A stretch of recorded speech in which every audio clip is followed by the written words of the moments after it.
एक चोर जो रात को चोरी करने जा रहा था, ये नहीं जानता था कि इस रात के बाद उसकी ज़िंदगी एकदम से बदल जाएगी। वो एक ऐसी जगह खोजेगा जिस जगह का रहस्य बड़े बड़े पुलिस ऑफिसर तक नहीं खोल पाएंगे। जी हाँ दोस्तों, एक दिन एक चोर जो हैदराबाद में रहता था, रात को चोरी करने के लिए एक बड़े बंगले में कूदा। उसे लग रहा था कि आज तो बड़ा माल मिलने वाला है। बंगले में कूदने के बाद वो चोर जब अंदर चोरी करने के इरादे से गया, अंधेरे में चलते चलते वो ऊपर की मंजिल पर पहुंचा। वहाँ टॉर्च चालू करने के बाद वो चोर हक्का बक्का रह गया। वहाँ का खौफनाक नज़ारा देखकर उसे काटो तो खून ना निकले, ऐसे उसका पूरा खून सूख गया।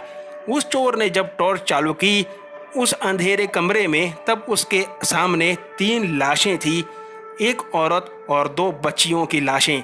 वो चोर डर के मारे वहाँ से भागा। वो उस कमरे से इधर उधर टकराता हुआ अंधेरे में कूदता फांदता बंगले से बाहर निकल गया। लेकिन ये क्या, वो तो अपना मोबाइल बंगले के अंदर ही गिरा आया था। अब उसे डर लगने लगा। वो वापस बंगले में तो जाने वाला नहीं था, लेकिन उसे डर इस बात का था कि कभी भी पुलिस यहाँ आएगी, उसका मोबाइल देखेगी तो उसे ही मर्डरर मान लेगी। इसलिए उसने खुद पुलिस को फ़ोन लगाकर सारी बात बता दी। पुलिस वहाँ पहुँची। पुलिस के साथ डरते डरते वो भी उस बंगलों में गया। उसका मोबाइल भी उसे वहीं पड़ा हुआ मिला। उसने कहा, सर मैंने कुछ भी नहीं किया है, मैं तो एक चोर हूँ और चोरी के इरादे से ही यहाँ आया था। पुलिस ने उसकी बात सुनी।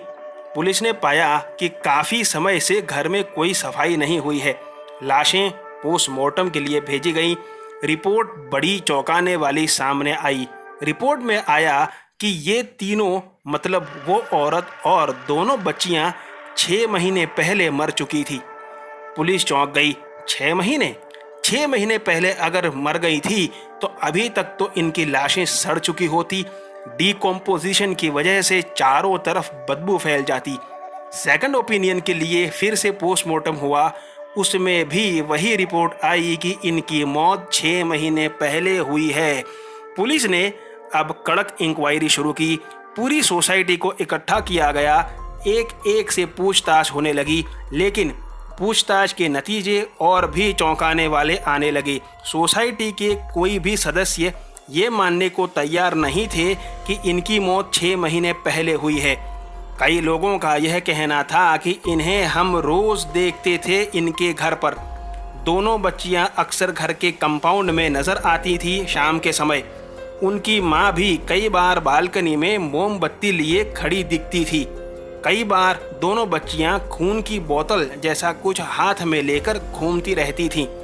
ज़्यादा जांच पड़ताल करने पर और भी बातें सामने आई कि 6 महीने पहले हस्बैंड वाइफ के बीच में बड़ा झगड़ा हुआ था। तभी हस्बैंड उन लोगों को छोड़कर चला गया था।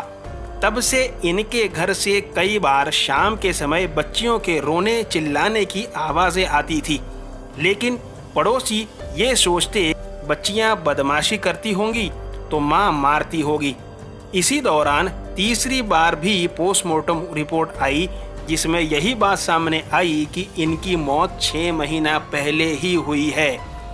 जी हाँ दोस्तों, ये है कुंदन बाग हैदराबाद के घर की कहानी, जो आज भी एक अनसुलझी पहेली बनकर रह गया है। 19 साल हो चुके हैं इस घटना को, लेकिन ये अभी तक कोई सुलझा नहीं पाया है। दोस्तों, ये थी आज की कहानी। आपसे मुलाकात होगी ऐसी ही भूतिया कहानी के साथ अगले वीडियो में। तब तक बाय एंड टेक केयर।